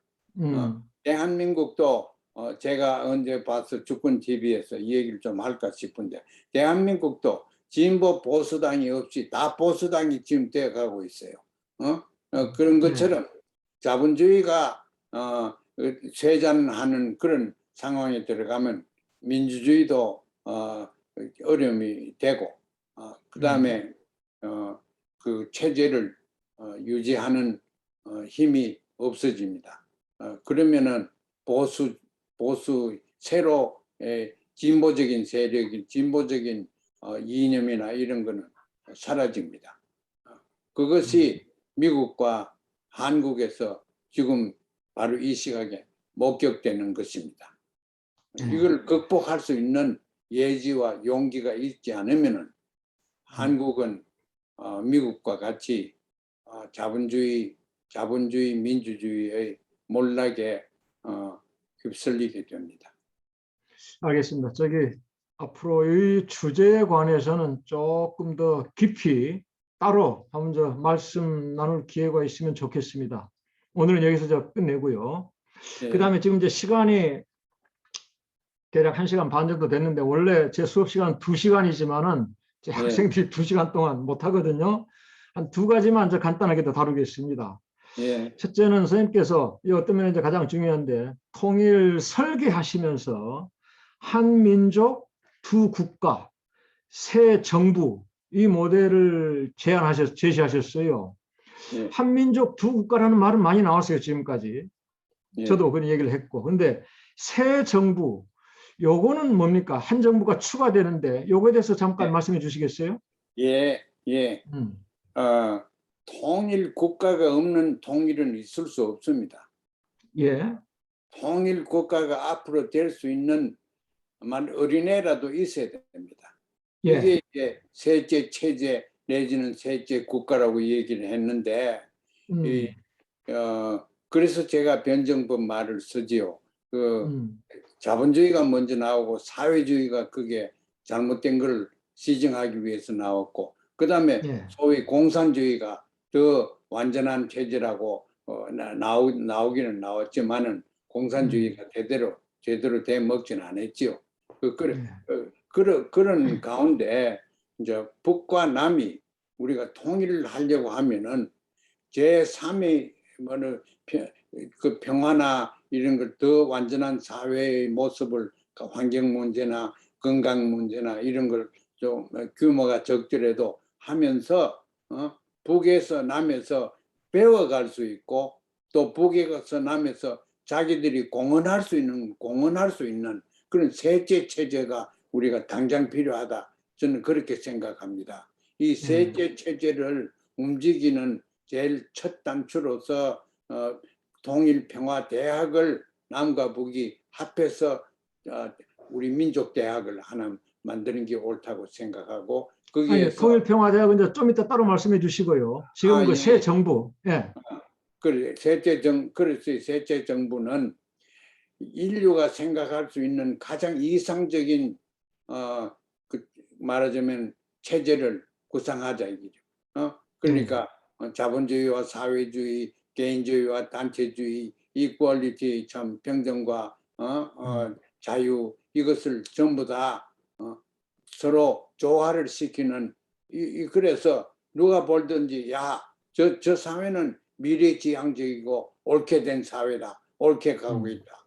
우리가 이렇게 분단되어 고생했는데 인류 사회에 그걸 내놔야지. 우리가 분단하고 고생했기 때문에 좋은 그 정반 합의 정부를 만들 수 있는 능력도 있고 지혜도 생기고 그런 자질이 있습니다. 그것이 그러니까 그러면요, 선생님, 셋째 정부. 남쪽에 자본주의 정부 하나 있고요, 북쪽에 이제 사회주의 정부가 있는 거예요. 그럼 이제 예. 그 가운데 자본주의 또는 자유의 장점, 그 다음에 사회주의 또는 평등의 장점을 취합하는 정부가 하나 들어선다는 것 아닙니까? 그럼 잘 보셨습니다. 기존 정부 놔두고, 그러니까 이제 그 정부가 앞으로 이제 서서히 통일 정부가 된다 이런 말씀 아니에요? 그렇죠. 그게 커가지고 될 수도 있고 또 이 예. 두 체제가 그것을 본받아서 서로 발전되면은 두 개가 같아지지요.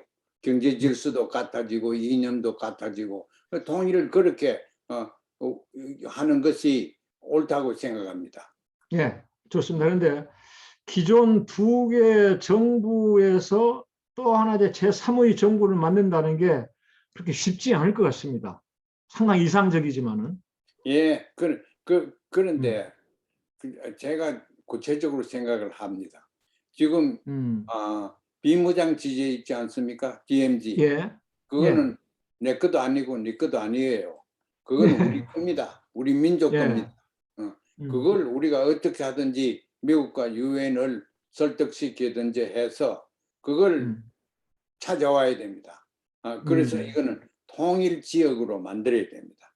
그래서 개성이나 금강산이나 이런 것도 좀 그 땅도 서로 좀 주고 이래서 작은 규모라도 아주 이상적인 거기에는 모든 것을 뭐 이 페트롤리움 연료 같은 것도 같은 것을 그 폭력이나 폭력 바람이나 뭐 이런 걸 가지고 지온이나 이런 걸 가지고 다 하고 그래서 이 사회는 이거는 환경 문제도 없는 사회, 이 사회는 범죄도 없는 사회, 이 전쟁도 안 하는 사회, 우리가 그리고 교육이라는 사람 만드는 곳 이래 가지고 남과 북에서 잘하는 거를 우리가 뽑아와서 이 제3의 체제를 구상해 보자 하는 것이 그걸 구상하는데 어렵고 하기 때문에 계속 그걸 구상하고 또 연구하고 발전시키기 위해서 제가 좀 이따 말씀드릴 대학교를 만들자 이겁니다. 알겠습니다. 선생님 혹시 김낙중 선생 아세요? 기억이 안 나는데요. 그분이 한국전쟁 때 부산에서 왜 같은 민족이 이렇게 피비린내 싸움을 하는가 하면서 이제 등불을 들고 다니던 분이에요. 그분이 50년대에 통일 공동체 수립 방안이라는 통일 청년 공동체 수립 방안을 내놨는데 지금 선생님께서 말씀하신 내용하고 비슷해요. 예. 아직 비무장지대에 그러니까 이후에 태어난 세대들은 이 정부에 들어온다. 젊은이들 중심으로. 그래서 이제 기존 정부에서 노세대는 계속 죽어나가고 새로 태어난 사람들이 신정부 꼴대 만들어 가지고 이제 통일한다 뭐 이런 거거든요. 선생님 그 생각하고 비슷한데 제가 이 두 분 선생님 그걸 좀 받들어 가지고 저도 한번 연구해 보겠습니다. 고맙습니다. 감사합니다. 그 다음에 선생님 좀 전에 그 말씀하셨듯이 통일평화대학이에요. 미국의 하버드 대학을 예로 제시하시면서 비무장지대, 그리고 비무장지대가 안 된다면은 개성해라도 통일평화대학을 만들자고 하셨는데, 요 취지, 그 다음에 방안이라고 할까요? 요거에 대해서 좀 말씀해 주시겠어요? 우리 통일을 하는데 굉장히 어렵습니다. 통일의 길이 어렵고 복잡하고, 그래서 길이 지금 안 보이죠. 그러니까 통일의 길을 설계를 누가 해야 됩니까? 대학교에서 해야 됩니다. 어떤 개인이 뭐 영웅적으로 이렇게 나오는 게 아니고 대학교가 연구기관이고 교육기관에서 해야 됩니다. 우리가 잘 아는 미국도 선생님 말씀하신 것처럼 하버드 대학을 1636년에 만들었어요. 미국 중앙정부가 나오기 한 150년 전에 왜 청교도들이 그때만 해도 많이 건너왔거든. 청교도들이 기독교인들이 그 가톨릭은 별로 안 왔습니다만은 청교들이 오면서 야 이거 큰일 났다. 우리 청교도를 데리고 오니까 이 목사들 데리고 온 사람, 신학자들 데리고 온 정신적인 지주들이 다 늙고 활약을 못 하더라. 그래서 말하자면 종교 지도자들, 목사들 양성하려고 만든 것이 하버드 대학입니다. 청교도들이 와가지고. 그게 그러니까 1636년에 그걸 하버드 대학을 만들었죠. 그 오늘날까지 하버드가 저렇게 명성이 있고 하는 거는 이 국가를 만드는데 중심적인 역할을 했고, 지금도 미국에 제일 크게 공헌하는 것이 하버드 대학교입니다.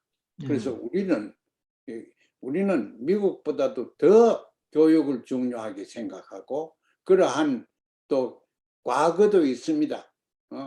고려, 그게 서기 792년이라고 생각하는데 792년 아주 오래입니다. 하버드보다도 한 800년 더 오래 전입니다. 그때 고려 초기에 국자감이라는 걸 만들었어요. 그 대학교 같은 겁니다. 그게 이제 근래 와서 이름을 바꿨죠. 그 고려 후기에 이름을 바꿔가지고 성균관 되었습니다. 지금 서울에 있는 성균관 대학이 거기서 온 겁니다. 그러니까 거기서는 그 옛날부터 서기 8세기 그때부터 벌써 그런 대학을 만들어야 되겠다 한 것이 우리 조상들이 생각한 겁니다. 그걸 받아가지고 개성이 어딥니까? 개성이 고려의 수도 아니었습니까? 그 지금도 개성이 그렇게 중요한 전략적인 위치에도 있고 문화적으로도 개성은 유일하게 남쪽 체제에서 있어봤고 북쪽 체제에서 있어봤고 지금은 북에 있지만은 그런 것입니다. 그래서 우리는 역사적으로 문화적으로 이런 대학을 만들면 이런 대학이어서 이 통일된 정반합으로 통일된 완전한 나라가 더욱더 완전하게 될 수 있는 설계를 고치고 또 고치고 하는 역할을 이 통일대 개성 통일대학에서 했으면 하는 것이 저 욕망이고 또 우리가 그렇게 해야 되고, 구체적으로 이 대학교는 어떻게 학생들을 어디서 뽑으며 교과는 어떻게 하면 단과대학이 제가 5개가 있습니다. 예, 그런 것도 시간이 허락되면 제가 학생들한테 얘기를 드리죠. 예. 근데 지금 구체적인 거는 못하게 나중에 따로 기회를 가져야 되겠고요. 이것은 그러면 정부 주도의 대학입니까? 민간이 세우는 대학입니까? 그건 이상적으로 정부가 해야죠. 통일은 그러면 정부 주도면 남북 양쪽 정부가 다 이제 이걸 들어와야 돼요. 그럼 지금 선생님께서는 이제 북쪽 정부하고도 소통하실 수가 있고 남쪽 정부하고도 소통하실 수가 있는데, 북쪽 정부에 먼저 혹시 이 제안을 전달해 보셨습니까? 그 결과는 제가 말씀드릴 수는 없습니다만은 남쪽 정부에 제가 이 제안을 주기보다도 한 5년 전에 예. 이 평화대학 개성에 평화대학을 만드는 게 바람직하다고 북에서 제가 많이 얘기를 하고 토론도 많이 했습니다. 그 사람들이 얘기도 많이 들어보고 그 사람들은 일반적으로 제가 좀 훨씬 진보적이라서 그런가 몰라도 세계에서 이름 있는 이런 유명한 그 민족 대학이랄까 이런 걸 우리가 하나 만들어야 되겠다. 뭐 그런 얘기가 됐고 그러면은 그게 어떤 학자들이 여기에 참가하는 게 좋겠다. 그까지 저하고 얘기를 다 했습니다. 대한민국은 알겠습니다. 그렇게 못했습니다. 왜냐하면 제가 친북 종북으로 돼가지고 제가 얘기하는 거 뭐 같이 우리 같이 생각해 보자 이렇게 그렇게 하면은 잡혀갈 것 같아요. 그런데 이걸 이제 정부 주도로 하려면은 뭐 보수든 진보든 친북이든 반북이든 하여튼 남쪽 정부에서도 응해야 되는 거란 말이에요. 근데 지금 선생님 말씀 들어보니까 북쪽에서는 어느 정도 반응을 보인 것 같아요. 거기서 이제 여기에 참여할 아니면 주도적으로 참여할 의사가 있고, 근데 남쪽 정부는 아직까지 공식적으로 지금 전달도 안 된 상태라는 말이죠. 공식적으로 전달이 됐습니다. 남쪽 정부에도요? 예, 예, 전달이 다 알겠습니다. 됐는데 근데 남쪽 이제 정부에서는 이렇다 할 반응이 없습니다. 예, 이제 내년 3월에 정부가 이제 바뀝니다. 그래서 뭐 양쪽 다 보수 쪽인데 아주 극보수 쪽에서 집권한다면은 이거는 실현되지 않을 테고, 이제 조금 진보적인 성향이 있는 보수 쪽에서 집권한다면은 가능성이 좀 더 커지겠죠. 이거는 지금 추진은 못할 테고 내년 3월 대통령 선거 결과 보고 아마 추진해야 될 것 같습니다. 예, 네, 이제 참고로 예, 지난 2000년대 초였을 거예요. 한참 그때는 이제 남북 간에 뭐 자매결혼 운동이 벌어졌습니다. 그래서 아까 말씀하신 성균관대, 그러니까 예. 고려 성균관하고 서울의 성균관 대학이 자매결혼을 이뤘어요. 예, 최초로 지역 간에 학 간에 대학 간에. 그런데 성과는 뭐 전혀 없었던 걸로 알고 있습니다. 이것도 한번 선생님 참고하시기 바랍니다. 예. 그 에, 남과 북이 잠깐요. 남과 예, 북이 서로 끌어안고 우리가 협의를 해가지고 뭘 같이 하자. 얼마나 좋습니까? 그런 거 다 있는데 실천이 안 되거든요. 예, 실천이 안 되는 이유가 의식 구조 문화가 안보 문화에 우리가 너무 젖어 있고 뭘 좀 하면은 벨갱이 취급을 받고 저도 벨갱이 취급을 얼마나 많이 받은지 모릅니다. 그러면 다시 얘기도 하기 싫어요, 사실은. 예. 그래서 그래도 남쪽에도 굉장히 이게 남쪽에는 더구나 통일기금 같은 게 있으니까 재정적으로 융통성이 훨씬 많을 거예요, 북쪽보다. 예, 알겠습니다. 고맙습니다. 지금 대충 이 정도로 하고요. 지금 12시 40분인데요. 한번 질문 몇 가지 받아보겠습니다. 지금 우리 이제 일반인들 가운데 아까부터 질문하시고자 하는 분들이 계시는데 거듭 양해 부탁드립니다.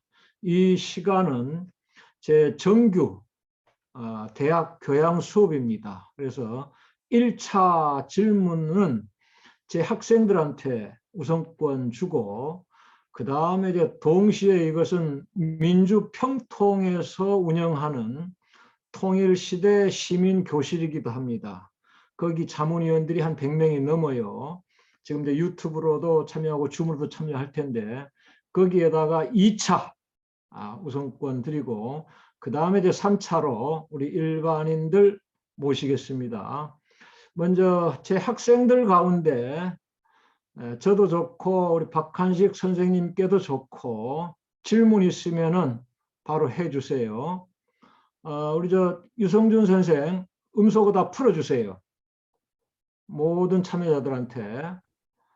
그리고 이제 순서는 그렇게 하겠습니다. 첫 번째는 제 학생들, 두 번째는 민주평통 자문위원들, 그다음 이제 세 번째로 우리 일반인 참여자들, 음소거 다 질문 있는 학생들 음소거 풀고 간단하게 이야기해 주세요. 앞으로 저 모든 시간 12시 50분까지 마치겠습니다. 질문응답 다 포함해 가지고.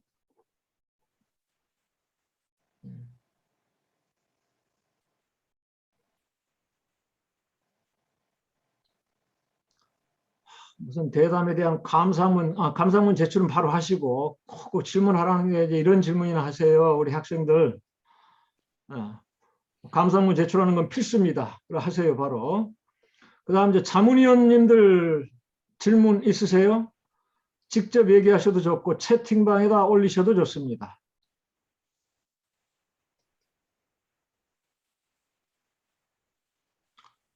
여기도 안 들어오고요. 지금까지 채팅 들어온 것 중에서 주체 사상에 대해서 더 얘기해 달라는 건 이건 저도 할 수 있으니까 나중에 하시고요. 얼마든지 다 할 수 있고, 특히 선생님께 들어보고 싶은 게 아까 선생님 말씀하시는데 북쪽에 한 50번 정도 방문하면서 사전 연구 계획을 세워서 뭐 이러이러한 사람 만나고 싶다, 이렇게 가고 싶다고 하셨는데 한 80% 정도 북쪽에서 들어줬다고 했어요.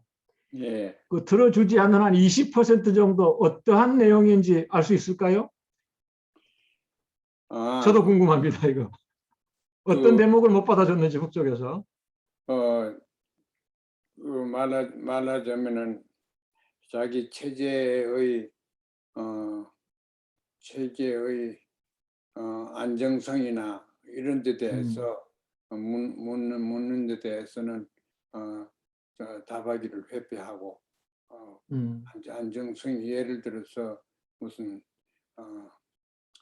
그 변하는데 요새 보니까 시장도 많이 생기고 그런데 자본주의화가 되고 사유재산이 좀 생기는 그런 가능성은 없습니까?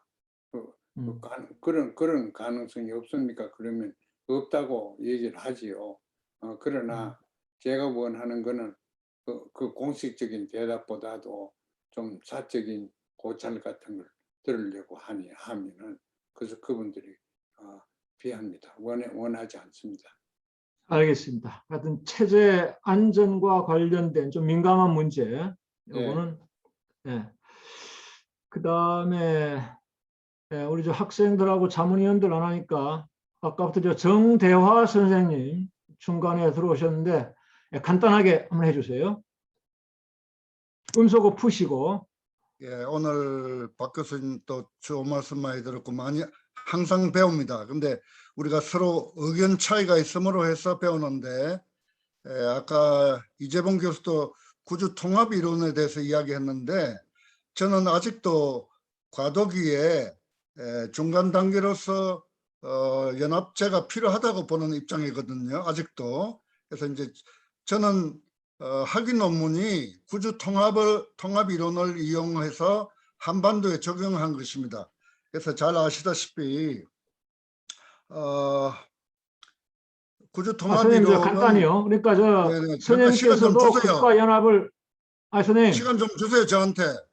예, 아니 이 수업 시간이 있습니다. 이야기 선생님, 시작전에서 그렇게 끊지 마세요. 저도 33년간 통일 문제를 강의를 했어요. 아니 이 선생님 이거는 제 중간에 끊지 수업입니다. 마시라니까.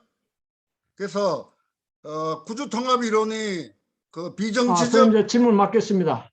제가 바로 들어갈게요. 선생님 말씀은. 여보세요. 선생님 내가 33년간 통일 문제를 강의한 사람인데 지금 이거 끊으세요. 내가 반론이 있다는데 이것으로 아니에요. 자, 전부 다 음소거 해주세요. 끊는다고? 유성민 도교. 어디 이따오로 하는 게 음소거 있어. 해주세요.